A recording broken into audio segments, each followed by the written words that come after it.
Hi hello welcome back to docs beers. കഴിഞ്ഞ ഒരാഴ്ചയായിട്ട് international ലെവലിൽ ഏറ്റവും കൂടുതൽ ചർച്ച ചെയ്യപ്പെടുന്ന ഒരു വിഷയമാണ്. അതായത് ഇന്ത്യൻ വംശജയായ സുന്ദ വില്യംസും ഒപ്പം പോയ ബുച്ച് വിൽമർ എന്ന് പറയുന്ന രണ്ട് ആസ്ട്രോണട്സ് ഇന്റർനാഷണൽ സ്പേസ് സ്റ്റേഷനിൽ പോയി അവരവിടെ കുടുങ്ങി കിടക്കാതെ. അപ്പോൾ ഈ രണ്ടുപേരും അവിടെ കുടുങ്ങി കിടക്കുക എന്നുള്ള ന്യൂസുകൾ പുറത്തു വരാൻ തുടങ്ങിയപ്പോൾ ആൾക്കാരുടെ ഇടയിൽ പലതരത്തിലുള്ള സംശയങ്ങൾ ഉയർന്നു വരാൻ തുടങ്ങി. അതായത് ഇവർക്ക് രണ്ടുപേർക്കും എന്താണ് സംഭവിച്ചത്, എന്തുകൊണ്ടാണ് നാസയും ബോയിങ്ങും ചേർന്ന് തിരിച്ച് ഇവരെ ഭൂമിയിലോട്ട് കൊണ്ടുവരാത്തത്, ഇവരെ കൊണ്ടുവരാൻ എന്തെങ്കിലും ബുദ്ധിമുട്ടുകളുണ്ടോ, അതുപോലെ തന്നെ ഇവർ പോയ ആ ഒരു വെഹിക്കിൾ പെർഫെക്റ്റ് ആണോ, അതുപോലെ തന്നെ ഇവർക്ക് ആ ഒരു വെഹിക്കിൾ എന്തോ പ്രശ്നമുണ്ട് എന്ന് പറഞ്ഞല്ലോ, അതുകൊണ്ട് ഇവർ തിരിച്ചു വരുമ്പോൾ ഇവരുടെ ജീവന് എന്തെങ്കിലും അപായമുണ്ടോ ഉള്ള കാര്യങ്ങളൊക്കെയാണ് നമ്മൾ ഇന്നത്തെ ഈ വീഡിയോ ഡീറ്റെയിൽ ആയി ഡിസ്കസ് ചെയ്യാൻ പോകുന്നത്. അപ്പോൾ ഈ വീഡിയോ ഇഷ്ടപ്പെടുകയാണെങ്കിൽ ലൈക്ക് ചെയ്യുക, വീഡിയോ ഇഷ്ടപ്പെട്ടിനെ ഡിസ്ലൈക്ക് ചെയ്ത് എന്തുകൊണ്ട് ഇഷ്ടപ്പെട്ടില്ല എന്നുള്ള കാര്യങ്ങൾ നിങ്ങൾ താഴെ കമന്റ് ബോക്സിൽ മെൻഷൻ ചെയ്താൽ മതി. ഇപ്പോൾ വീഡിയോയിട്ട് കിടക്കാം. അപ്പോൾ ഈ രണ്ട് ആസ്ട്രോണട്സും എന്ന് ഭൂമിയിലോട്ട് തിരിച്ചെത്തും എന്ന് നോക്കുന്നതിന് മുമ്പ് ആദ്യം തന്നെ ഈ മിഷൻ എന്താണ് എന്ന് നമുക്ക് നോക്കാം. അപ്പോൾ നാസയുടെ കുറേ വർഷത്തെ ഒരു പ്രോഗ്രാമാണ്. അതായത് ടൂറിസ്റ്റ്, അതായത് വീഡിയോ കാണുന്ന നമ്മളെല്ലാം തന്നെ അതായത് ഈ സ്പേസ് സ്റ്റേഷനിൽ കൊണ്ടുപോയി ഒരു ടൂറിസ്റ്റുകൾ എങ്ങനെ ഒരു സ്ഥലത്തോട്ട് പോകുന്നു അതേപോലെ തന്നെ കൊണ്ടുപോയി ഇന്റർനാഷണൽ സ്പേസ് സ്റ്റേഷനിലെല്ലാം നിർത്തി, അതുപോലെ തന്നെ അവരെ അവിടെ നിന്ന് ഭൂമിയെ മൊത്തം കാണിച്ചിട്ട് തിരിച്ച് ഒരു സ്പേസ് ടൂർ പോലെ തിരിച്ച് ഭൂമിയിലോട്ട് കൊണ്ടുവരണം എന്നുള്ളത്. അപ്പോൾ ആ ഒരു മിഷന്റെ ആദ്യത്തെ ഭാഗമായിട്ടാണ് നാസ ഇപ്പോൾ കൊമേഴ്ഷ്യൽ ക്രൂ എന്ന് പറയുന്ന ഈ ഒരു മിഷൻ ലോഞ്ച് ചെയ്തിരിക്കുന്നത്. അപ്പോൾ ഈ ഒരു മിഷനിൽ എങ്ങനെയാണെന്ന് വെച്ചാൽ ഈ രണ്ട് സ്പേസ് ആസ്ട്രോണട്സും ഭൂമിയിൽ നിന്ന് ഒരു സ്പേസ് വെഹിക്കിൾ അവിടെ കൊണ്ടുപോയി നിർത്തിയിട്ട് അവരെ ഇത്രയും ദിവസം അവിടെ ആ സ്പേസ് സ്റ്റേഷനിൽ മൊത്തം അവരെ അവിടെ ചെലവഴിച്ചതിന് ശേഷം തിരിച്ചു ഭൂമിയിലോട്ട് കൊണ്ടുവരാൻ വേണ്ടി ഒരു പ്രോഗ്രാം ആയിരുന്നു ഇത്. അപ്പോൾ നാസ ഇതിനു വേണ്ടി ചെയ്ത എന്താണെന്ന് വെച്ചാൽ അതായത് 2011 അമേരിക്കൻ പ്രസിഡന്റ് ബറാക് ഒബാമ ആയപ്പോൾ തന്നെ ഈ സ്പേസ് ഏജൻസിക്ക് വേണ്ടി കോടാനുകോടി രൂപ ഇങ്ങനെ ചെലവഴിക്കുന്നുണ്ട്. അവിടെ ഇന്റേണലായിട്ട് കുറേയധികം പ്രഷർ എല്ലാം ഉണ്ടായിരുന്നു. അപ്പോൾ ഇങ്ങനെയുള്ള ചെലവുകളെല്ലാം കുറയ്ക്കാൻ വേണ്ടി അപ്പോൾ ഉണ്ടാകുന്ന അമേരിക്കൻ പ്രസിഡന്റും അതുപോലെ തന്നെ നാസയുടെ ലീഡർ എല്ലാം തീരുമാനിക്കുന്നു. അതായത് ഇങ്ങനെയുള്ള ചെറിയ ചെറിയ മിഷന് വേണ്ടി നമ്മൾ പ്രൈവറ്റ്, അതായത് സ്വകാര്യ ഏജൻസികൾക്ക് കൊടുത്തു കഴിഞ്ഞാൽ അവരത് കൃത്യമായി ചെയ്തോളും. അതുകൊണ്ട് തന്നെ ഗവൺമെന്റിനും വലിയ പ്രഷർ ഇല്ല. അതുപോലെ തന്നെ ഈ നാസ എന്ന് പറയുന്ന ഈ ഒരു ഏജൻസിക്ക് ഇച്ചിരി കൂടെ അതായത് പുതിയ പുതിയ കണ്ടുപിടുത്തങ്ങൾ ഉണ്ടാക്കാൻ കഴിയും എന്ന് പറഞ്ഞുകൊണ്ട് അവരിങ്ങനെ ഒരു തീരുമാനം എടുക്കുന്നു. അപ്പോൾ ആ ഒരു സമയത്ത് അതായത് നാസ ഇങ്ങനെ 2011 ആ ഒരു സമയമായപ്പോൾ തന്നെ ഈ സ്പേസ് ഷട്ടിൽ, അതായത് അവരുടെ എല്ലാവിധ പ്രോഗ്രാംസും അതായത് മനുഷ്യനെ എങ്ങനെ കൊണ്ടുപോകുന്ന ആ സ്പേസ് ഷട്ടിലെല്ലാം തന്നെ അവർ സ്റ്റോപ്പ് ചെയ്യുന്നു. അപ്പോൾ ആ ഒരു സമയത്ത് ഏതെങ്കിലും ഒരു സിസ്റ്റത്തിലൂടെ അവർക്ക് കൊണ്ടുപോകണം, അതായത് പെട്ടെന്ന് തന്നെ സ്വകാര്യ ഏജൻസികൾക്ക് കൊടുക്കാൻ പറ്റില്ല. അപ്പോൾ ആദ്യഘട്ടമായിട്ട് ഇവരെന്താ ചെയ്തതെന്ന് വെച്ചാൽ അതായത് റഷ്യയുടെ റോസ്കോസ്മസ് എന്ന് പറയുന്ന അവരുമായിട്ട് ടൈപ്പ് ചെയ്ത് അവരുടെ രീതിയിൽ, അതായത് അവർ സ്പേസിലോട്ട് പോകുമ്പോൾ ഇവരുടെ ആസ്ട്രോണട്സും കൂടെ അതിൽ കയറ്റി അയക്കുക, ഇങ്ങനെയുള്ള മെത്തേഡായിരുന്നു അവർ ആദ്യം ചൂസ് ചെയ്തത്. പക്ഷേ എന്താണെന്ന് വെച്ചാൽ അതായത് റഷ്യയുമായിട്ട് അവർക്ക് എപ്പോഴും ഡിപ്പെൻഡബിൾ ആണ്. അപ്പോൾ റഷ്യയും അമേരിക്കയും നമുക്കറിയാം അതായത് ഏറ്റവും വലിയ രണ്ട് ശത്രുക്കളാണ് ഇന്ന് വേൾഡ് പൊളിറ്റിക്സിൽ. അപ്പോൾ റഷ്യനെ ഇങ്ങനെ ഡിപ്പെൻഡബിൾ ആകുമ്പോൾ അതായത് റഷ്യ ഒരു സമയത്ത് ഇത് വേണ്ടാന്ന് വെച്ച് കഴിഞ്ഞാൽ അമേരിക്കയ്ക്ക് അത് പ്രഷർ ആവും എന്ന് വിചാരിച്ചുകൊണ്ടാണ് അമേരിക്ക ഇങ്ങനെ അവിടെയുള്ള സ്വകാര്യ ഏജൻസികളെല്ലാം തന്നെ ഇങ്ങനെ പുഷ് ചെയ്തുകൊണ്ട് ഇരുന്നത്.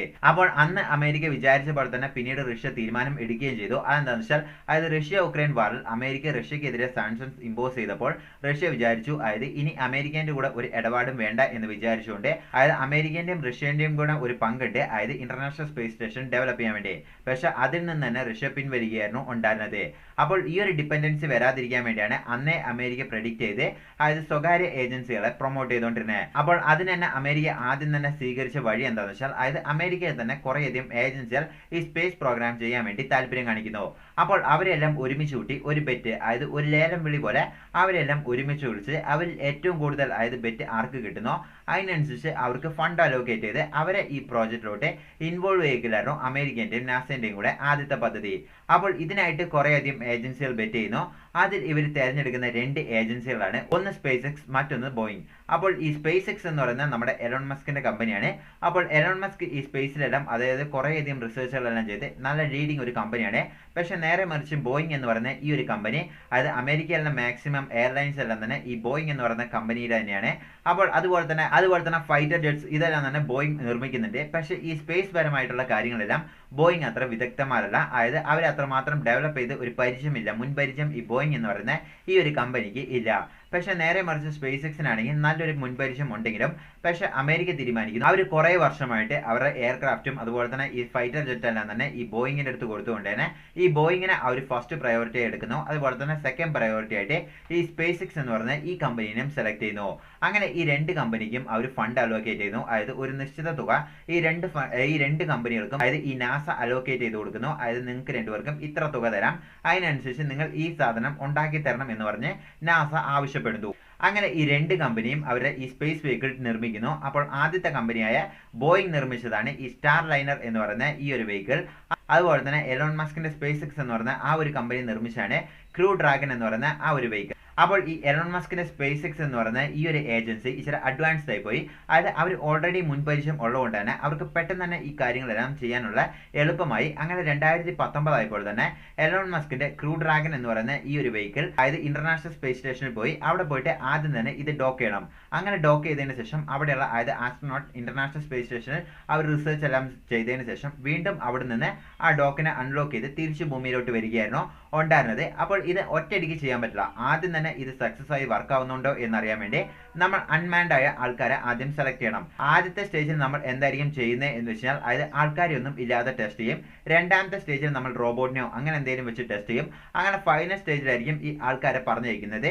അല്ലെങ്കിൽ രണ്ടാമത്തെ സ്റ്റേജിൽ തന്നെ ഈ ആൾക്കാരെ പറഞ്ഞിരിക്കുന്ന സിറ്റുവേഷൻസും വരാറുണ്ട്. ഇപ്പോൾ ഇന്ത്യയുടെ ഗഗൻയാൻ എന്ന് പറയുന്ന ഈ ഒരു മിഷൻ അതായത് സ്പേസ് സ്റ്റേഷനിലോട്ട് അതായത് ആൾക്കാരെ അതായത് ആസ്ട്രോനോട്ട്സിനെ കൊണ്ടുപോകണം എന്ന് പറഞ്ഞുകൊണ്ട് ഇന്ത്യ ഡെവലപ്പ് ചെയ്യുന്ന ഒരു മിഷനാണ് ഗഗൻയാൻ എന്ന് പറയുന്ന ആ ഒരു മിഷൻ. അപ്പോൾ അതിനെക്കുറിച്ച് സെപ്പറേറ്റ് വീഡിയോ വേണമെങ്കിൽ നിങ്ങൾ താഴെ കമന്റ് ബോക്സിൽ മെൻഷൻ ചെയ്താൽ മതി, സെപ്പറേറ്റ് വീഡിയോ ചെയ്യുന്നതാണ്.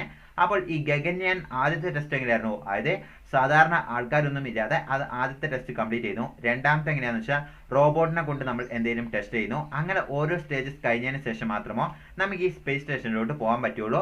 ഇതിന്റെ കാരണം എന്താണെന്ന് വെച്ചാൽ അതായത് ഈ വെഹിക്കിളിൽ പലതരം പ്രശ്നങ്ങൾ വരാം. അതുകൊണ്ട് തന്നെ ജീവനുള്ള ആൾക്കാരാണ് അതിൽ കൊണ്ടുപോകുന്നത്.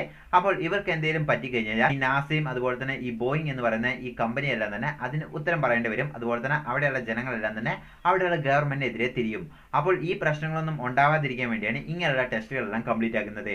അങ്ങനെ 2019 തന്നെ എലോൺ മസ്കിന്റെ സ്പേസ് എക്സ് എന്ന് പറയുന്ന ആ കമ്പനി ടെസ്റ്റുകളെല്ലാം വിജയകരമായി പൂർത്തീകരിക്കുന്നു. അങ്ങനെ 2020 ആയി കഴിഞ്ഞപ്പോൾ തന്നെ അവർ ക്രൂമാൻ ടെസ്റ്റും അവർ കംപ്ലീറ്റ് ആയി ചെയ്യുന്നു. അതായത് ആൾക്കാരെ വെച്ചുള്ള ടെസ്റ്റും അവർ കംപ്ലീറ്റ് ആയിട്ടും പൂർത്തീകരിക്കുന്നു. എങ്കിൽ പോലും ബോയിങ് എന്ന് പറയുന്ന ആ ഒരു ഏജൻസിക്കാണ് ഈ ടെൻഡർ കിട്ടുന്നത്. അപ്പോൾ 2018 തന്നെ അവർ ഓപ്പറേഷൻസ് എല്ലാം സ്റ്റാർട്ട് ചെയ്യും എന്ന് പറഞ്ഞെങ്കിലും 2019 അവർ സ്റ്റാർട്ട് ചെയ്യുന്നത്. അങ്ങനെ 2019 അവരുടെ ആദ്യത്തെ ടെസ്റ്റ് നടക്കുന്നത്. പക്ഷെ അവർക്ക് അത് സക്സസ്ഫുൾ ആക്കാൻ പറ്റിയില്ല, അത് ഫെയിലിയർ ആയിരുന്നു. അതിനുശേഷം 2019 ഇങ്ങനെ ഫെയിലിയർ ആയതിനു ശേഷം 2020 അവർ അടുത്ത ടെസ്റ്റിന് പോസ്റ്റ്പോൺ ചെയ്യുന്നു. 2021 അങ്ങനെ 2022 അവരുടെ ആദ്യത്തെ അൺമാൻഡ് ആയ ആ വെഹിക്കിൾ ടെസ്റ്റ് ചെയ്ത് സക്സസ്ഫുൾ ആവുന്നു. പക്ഷെ അതിലും കുറെ പ്രശ്നങ്ങൾ ഉണ്ടായിരുന്നു എന്നാണ് പറയുന്നത്. അതായത് ഇങ്ങനെ ഇന്റർനാഷണൽ സ്പേസ് സ്റ്റേഷനിൽ പോയി ഡോക്ക് ചെയ്തെങ്കിലും അതിലും കുറെ പ്രശ്നങ്ങൾ ഉണ്ടായിരുന്നു എന്നാണ് പറയുന്നത്. പക്ഷെ എങ്ങനെയാണെങ്കിലും അവർ 2022 അത് സക്സസ്ഫുൾ ആയി പൂർത്തീകരിക്കുന്നു. ഇനി അവരുടെ മുന്നിലുള്ള ഏറ്റവും വലിയ ചാലഞ്ച് എന്ന് പറയുന്നത് അതായത് ഇനി ആൾക്കാരെ അങ്ങോട്ട് പറഞ്ഞയക്കേണ്ട ടെസ്റ്റാണ് നടക്കുന്നത്.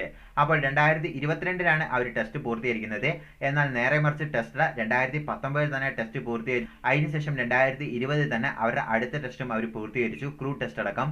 പക്ഷേ ഇവര് 2022 ആദ്യത്തെ ഇവരുടെ അൺമാൻ ടെസ്റ്റാണ് സക്സസ്ഫുൾ ആയി പൂർത്തീകരിക്കുന്നത്. അതിനുശേഷം 2023 അടുത്ത ടെസ്റ്റിലോട്ട് ഇവർ പോസ്റ്റ്പോൺ ചെയ്യുന്നു. അതിൽ കുറെ പ്രോബ്ലംസ് വരുന്നു. അതുകൊണ്ട് എന്താണെന്ന് വെച്ചാൽ ഇവർ വീണ്ടും അതിനെ പുഷ് ചെയ്യുന്നു, അതായത് വേറെ ഒരു ഡേറ്റിലോട്ട് പുഷ് ചെയ്യുന്നു. അങ്ങനെ പുഷ് ചെയ്ത് 2024 മെയ് 6 ഇവർ പുഷ് ചെയ്യുന്നു. അതായത് മെയ് 6 ഈ രണ്ട് ആസ്ട്രോണറ്റ്സും അതായത് ഭൂമിയെ വിട്ട് ഇന്റർനാഷണൽ സ്പേസ് സ്റ്റേഷനിലോട്ട് പോകുമെന്നുള്ള ഉറപ്പെല്ലാം വരുത്തി. പക്ഷേ ഈ ടെസ്റ്റ് ചെയ്യുന്നതിന്റെ 2 മണിക്കൂർ മുമ്പായപ്പോഴാണ് ഇവർ കണ്ടുപിടിക്കുന്നത് അതായത് ഓക്സിജൻ വാൾവിൽ ഒരു ചെറിയ പ്രശ്നമുണ്ട്. അതുപോലെ തന്നെ ആ വെഹിക്കിളിൽ നിന്ന് കൂടുതലായിട്ടും ഹീലിയം ചോർന്നു പോവുകയാണ്. അപ്പോൾ ഈ രണ്ട് പ്രശ്നം ഉള്ളതുകൊണ്ട് തന്നെ ഇവർ തിരിച്ച് ജീവനോടെ വരികയോ അല്ലെങ്കിൽ സ്പേസ് സ്റ്റേഷനിൽ എത്തുമോ എന്നുള്ള കാര്യം സംശയമാണെന്ന് പറഞ്ഞുകൊണ്ട് അവർ അതും പുഷ് ചെയ്ത് ഫോർവേഡ് ചെയ്ത് മാറ്റുന്നു. അങ്ങനെ 2024 ജൂൺ 1 ഇവർ പുഷ് ചെയ്ത് മാറ്റുന്നു. ആ വട്ടം അതായത് രണ്ടാമത്തെ വട്ടം ഈ സുന്ദ വില്യംസും അതുപോലെ തന്നെ മറ്റൊരു ആസ്ട്രോണറ്റും കൂടെ അതിൻ്റെ ഉള്ളിൽ കയറി ലോഞ്ച് ചെയ്യാനുള്ള കൃത്യം 3 മിനിറ്റ് മുമ്പാണ് അവർ പറയുന്നത് ഇതിൽ വീണ്ടും പ്രശ്നങ്ങളുണ്ട്, അതായത് ചില ഭാഗങ്ങളെല്ലാം ഇതിൽ വീണ്ടും പ്രശ്നങ്ങളുണ്ട് എന്ന് മനസ്സിലാക്കുന്നത് 3 മിനിറ്റിന് മുമ്പാണ് നിങ്ങൾ മനസ്സിലാക്കണം. അപ്പോൾ ഇവരെന്ത് ചെയ്തു? പെട്ടെന്ന് തന്നെ ആ മിഷൻ അവിടെ സ്റ്റോപ്പ് ചെയ്ത് വീണ്ടും അവർ പോസ്റ്റ്പോൺ ചെയ്ത് ആ കാര്യങ്ങളെല്ലാം ക്ലിയർ ചെയ്ത് ഈ 2024 ജൂൺ 5 അവർ സക്സസ്ഫുൾ ആയിട്ട് അവരുടെ ആദ്യത്തെ ടെസ്റ്റ് അവർ വിജയകരമായിട്ട് സക്സസ്ഫുൾ ആയിട്ട് ഇന്റർനാഷണൽ സ്പേസ് സ്റ്റേഷനിലോട്ട് അങ്ങോട്ട് അയക്കുന്നു. അങ്ങനെ ഇവർ സക്സസ്ഫുൾ ആയി പോയി. പക്ഷെ അത് ആദ്യം തന്നെ അതായത് ഇന്റർനാഷണൽ സ്പേസ് സ്റ്റേഷനിലോട്ട് ഡോക്ക് ചെയ്യുന്ന സമയത്തും അവിടെ വേറെ പ്രശ്നങ്ങൾ ഉണ്ടായിരുന്നു എന്നാണ് പറയുന്നത്. പക്ഷെ എങ്ങനെയൊക്കെയോ അവർ മാനേജ് ചെയ്ത് ഈ ഇന്റർനാഷണൽ സ്പേസ് സ്റ്റേഷനിലോട്ട് അവർ ഡോക്ക് ചെയ്ത് നിർത്തുന്നു. അപ്പോൾ ഇവിടം വരെ സംഭവിച്ചത് ഇതാണ്. അതിനുശേഷമാണ് ഈ പ്രശ്നങ്ങളെല്ലാം ഉണ്ടാവുന്നത്. അതായത് ഇന്റർനാഷണൽ സ്പേസ് സ്റ്റേഷനിൽ പോയി ഡോക്ക് ചെയ്ത് അതായത് അവിടെ എത്തിയിട്ട് അവർക്ക് ധരിക്കാൻ വേണ്ടി ഒരു സ്യൂട്ട് കൊടുക്കും, അതായത് സ്പേസ് ഡ്രസ് കൊടുക്കും. അപ്പോൾ ആ ഒരു സ്ഥലത്തും അതായത് കുറേയധികം ലീക്കേജ് ഒക്കെ ഉണ്ടായിരുന്നു എന്നാണ് പറയുന്നത്. അപ്പോൾ ഈ സാഹചര്യത്തിലാണ് അവർ തിരിച്ചു വരും എന്ന് പറഞ്ഞ ആ ഒരു ഡേറ്റ് പെട്ടെന്ന് തന്നെ തള്ളിവെക്കുന്നു. അതായത് ആ ഒരു തീയതിയിൽ അവർ തിരിച്ചെത്തില്ല എന്ന് പറയുന്നു. അവർ പോയ ആ ഒരു വെഹിക്കിളിൽ ഏകദേശം 5 ത്രസ്റ്റേഴ്സ് വർക്ക് ആവുന്നില്ലായിരുന്നു എന്നാണ് പറയുന്നത്. അതായത് പ്രോപ്പർ ആയിട്ട് വർക്ക് ആവുന്നില്ല എന്നാണ് പറയുന്നത്. എങ്ങനെയായാലും ദൈവം സഹായിച്ച് അതായത് അവിടെ എത്തി അവിടെയുള്ള ജനങ്ങളെല്ലാം തന്നെ ക്വസ്റ്റ്യൻ ചെയ്യുന്നു. അതായത് എന്തുകൊണ്ടാണ് അവർ തിരിച്ചു വരാൻ ഭയപ്പെടുന്നത്, അതായത് ഈ ഒരു വെഹിക്കിൾ എന്തെങ്കിലും പ്രശ്നമുണ്ടോ എന്നുള്ള കാര്യങ്ങളെല്ലാം ചോദിക്കുന്നു. അപ്പോൾ ഇതിന് നാസയും ആ ബോയിങ്ങും പറഞ്ഞിരിക്കുന്നത് അതായത് അവർക്ക് എപ്പോൾ വേണമെങ്കിലും ഈ ഒരു വെഹിക്കിൾ ഉപയോഗിച്ച് ഭൂമിയിലോട്ട് വരാം, അതിന് ഒരു കുഴപ്പവുമില്ല. അതിൽ കൂടുതൽ ഹീലിയം ചോർച്ച് ഉണ്ടെങ്കിലും അത് കൂടുതൽ ഹീലിയം നിറച്ചിട്ടുള്ളതുകൊണ്ട് തന്നെ അവർക്ക് ഒരു പ്രശ്നവും സംഭവിക്കില്ല എന്ന് പറഞ്ഞു നാസയും ഒരു അപ്രൂവ് കൊടുക്കുന്നു. അപ്പോൾ ഇതിൽ കാര്യം നാസ പറയുന്നത് എന്താ വെച്ചാൽ അതായത് 45 ദിവസം വരെ ഈ 2 ആസ്ട്രോണറ്റ്സിനും അതായത് ഇന്റർനാഷണൽ സ്പേസ് സ്റ്റേഷനിൽ അവിടെ നിൽക്കാം. അതുപോലെ തന്നെ ബാക്കപ്പ് ഉപയോഗിച്ച് വേണമെങ്കിൽ 72 ദിവസം വരെയും അവർക്ക് സേഫ് ആയിട്ടാണ് അവിടെ തങ്ങാനുള്ള ഫെസിലിറ്റി എല്ലാം ഉണ്ട്. അതിനുശേഷം വേണമെങ്കിൽ ഇതിൽ തിരിച്ചു മടങ്ങാനുള്ള എല്ലാവിധ സംവിധാനവും ഉണ്ട്. അപ്പോൾ ഇതിൽ എന്തെങ്കിലും പ്രശ്നമുണ്ടെങ്കിൽ അതായത് അവിടെ നിന്ന് ഫിക്സ് ചെയ്തിട്ട് വീണ്ടും തിരിച്ച് ഭൂമിയിലോട്ട് വരുന്നതായിരിക്കും നല്ലത് എന്നാണ് അവർ പറയുന്നത്. കാരണം വൺസ് ഈ അതായത് അവിടെ നിന്ന് ഡോക്കിൽ നിന്ന് അൺലോക്ക് ചെയ്ത് തിരിച്ച് ഭൂമിയിലോട്ട് വരികയാണെങ്കിൽ അത് നടുക്ക് വെച്ച് ഇവർക്ക് സ്റ്റോപ്പ് ചെയ്യാനോ അല്ലെങ്കിൽ എന്തെങ്കിലും മെക്കാനിക്കൽ ചേഞ്ചസ് ഒന്നും വരുത്താൻ ഒരു ചാൻസസും ഇല്ല. അതുകൊണ്ട് തന്നെ അവിടെ നിന്ന് തന്നെ മാക്സിമം എല്ലാ ചേഞ്ചസും വരുത്താൻ വേണ്ടിയാണ് ശ്രമിച്ചുകൊണ്ടിരിക്കുന്നത് എന്നാണ് പറയുന്നത്.